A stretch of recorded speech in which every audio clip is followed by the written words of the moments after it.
va muchachos, vamos a zarpar, a lejanas tierras vamos a pelear, por los caminos de la ley y el bien, marcha el regimiento de mi Borinquen, todo por la patria habremos de dar, por padres hermanos que quedan acá, por la noviecita, el hijo y mi Dios, a la isla querida decimos adiós, adiós terruño adorado de mis anhelos, no olvides de este hijo ausente en tus oraciones, que yo en mis noches tristes con mis canciones, podré aliviar la angustia de mi dolor, gane o pierda siempre, lucha con valor. Nuestro regimiento se cubrió de honor en 1000 batallas, 100 batallas, 100. Siempre cara al viento, marcha el regimiento de mi Borinquen, de mi Borinquen.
Dawn, Sunday, June 25th, 1950. Soldiers of the North Korean People's Army, aided by a barrage of artillery, crossed the 38th parallel. Escalating tensions between North and South were now plunging the Korean peninsula into all-out war. Within days, the South Korean capital of Seoul was captured. The invasion caught the United States off guard. Obligated to its fledgling ally in the South, the U.S. hastily regrouped, preparing to send a force to meet the onslaught from the North. A shell of its World War II power, the U.S. military was met with early setbacks and driven to the extreme south of the peninsula, to the port of Pusan, where they would make a final stand and wait for reinforcements from home. Among those reinforcements were men of the 65th Infantry Regiment from Puerto Rico, known as the Borinqueniers, in tribute to the island's native name. The Puerto Rican unit had participated in the First and Second World Wars, but had never been truly tested in battle. The men were immediately pressed into action, attached to the Army's 3rd Infantry Division, and taking part in the breakout from Pusan and drive north. Following General Douglas MacArthur's daring invasion behind enemy lines at Incheon, the North Korean assault disintegrated and Seoul was recaptured. The momentum turned and the Allied forces pushing north, victory appeared within sight. But hopes of victory soon met cold reality in December 1950 in a remote part of North Korea near Chosin Reservoir. The Chinese army, backed by the Soviets, had recently entered the war and launched a massive assault on the overextended U.S. 8th Army and 1st Marine Division.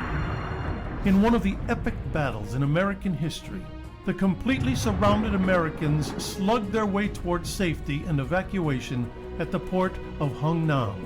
Stationed on the frozen ridge tops overlooking the port were the Buccaneers, tasked with ensuring that the troops, along with thousands of North Korean refugees, could board the ships to safety in the south. After all other troops were evacuated, the men of the 65th finally boarded the ship south, still firing at the advancing forces approaching the pier. For their gallant defense during the Marines' escape, the 65th was awarded the Navy Unit Commendation. Soon, the Buccaneers were back where they had started, the port of Busan, to once again begin the long slog north. The coming months would witness intense combat.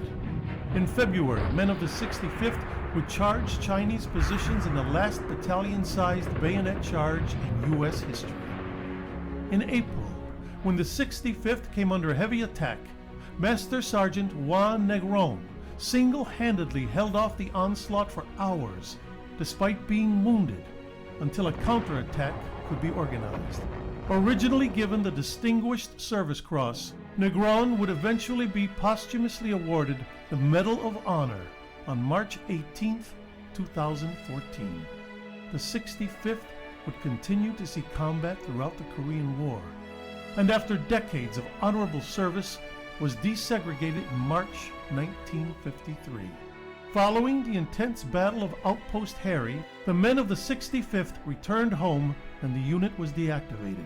Nearly 600 men had been killed and 2,100 wounded, making the Korean War the bloodiest conflict in Puerto Rican history. Like the legendary Tuskegee Airmen and Navajo Code Talkers, the Buccaneers proved through countless acts of valor that Latin Americans were just as able as their fellow soldiers across the U.S. Army. Their legacy of service, most notably cemented on the battlefields of Korea, was finally recognized in 2014 when Congress voted and President Obama signed the law awarding them the Congressional Gold Medal. Please welcome veterans of the 65th Infantry Regiment from the Korean War, the Buccaneers.